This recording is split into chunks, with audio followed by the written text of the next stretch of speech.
This is Vanessa Martinez, editor of the Content Marketeer. I'm here at the Online Marketing Summit 2012. I'm here with Joe Chernov, who is the Vice President of Content Marketing for Eloqua.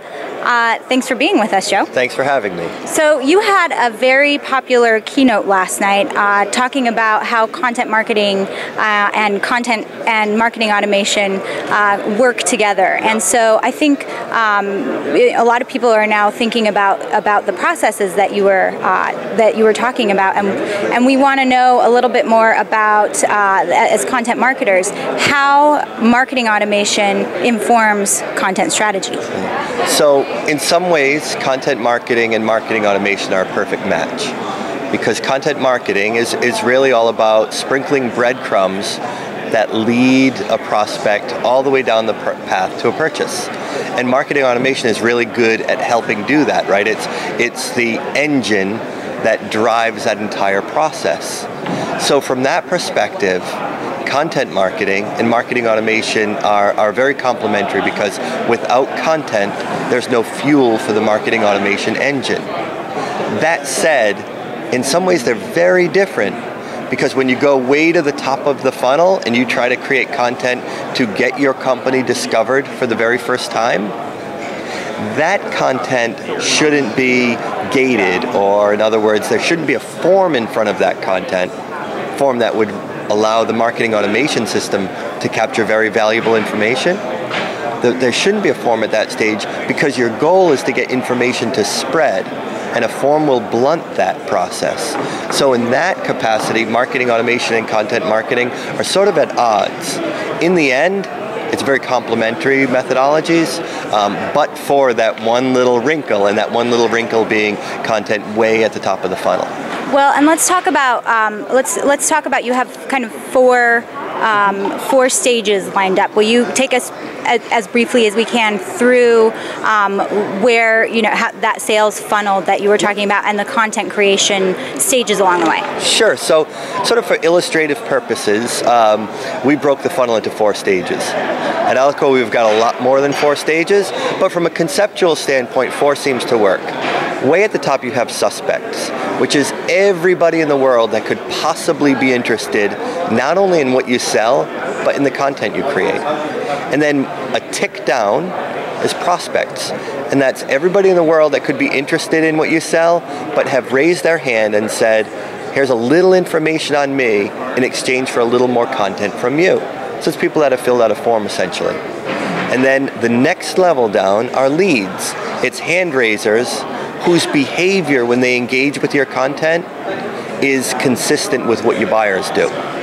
So they download the right content, or content consistent with what your buyers download, or their title is consistent with your buyer's title.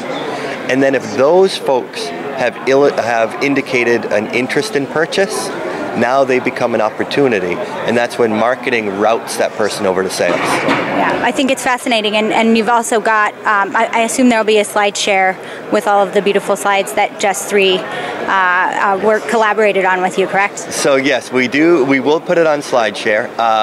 There was a mistake I found during the session, very minor. Just 3's in no trouble, but there was a little mistake that I said, oh, I don't want anybody to notice it, and I clicked the slide really quickly.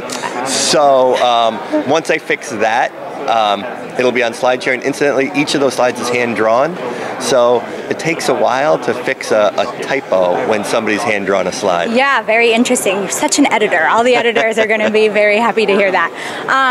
Well, let's go back to those 4 stages too, because you had a big response to one of those stages in particular, and that was the prospect stage. And it's, only one? Well, no, all of them, but this is the scary one, right? Because this is where you talk about fear. So can you tell us a little bit more about what's so scary about the prospecting stage? Yeah, so it's not that the prospecting stage is scary, it's that prospects are often scared. So like if you unpack what content has been most effective for us for prospects, it's been content that like assuages a fear that individual has. So the example I used last night, for me personally, was Wikipedia. So I think, the whole Wikipedia community seems a little militant, right? I don't want to kind of mess with them. And even when our own Wikipedia article was vandalized, I was scared to fix it, right? Because I didn't want to be some marketing guy messing with Wikipedia.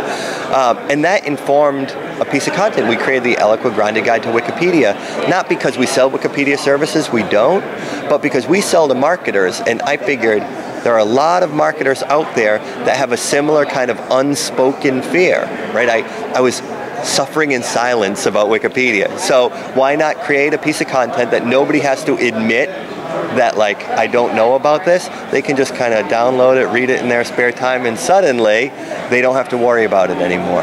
And so at the prospect stage, content that assuages fears tends to be our most effective stuff.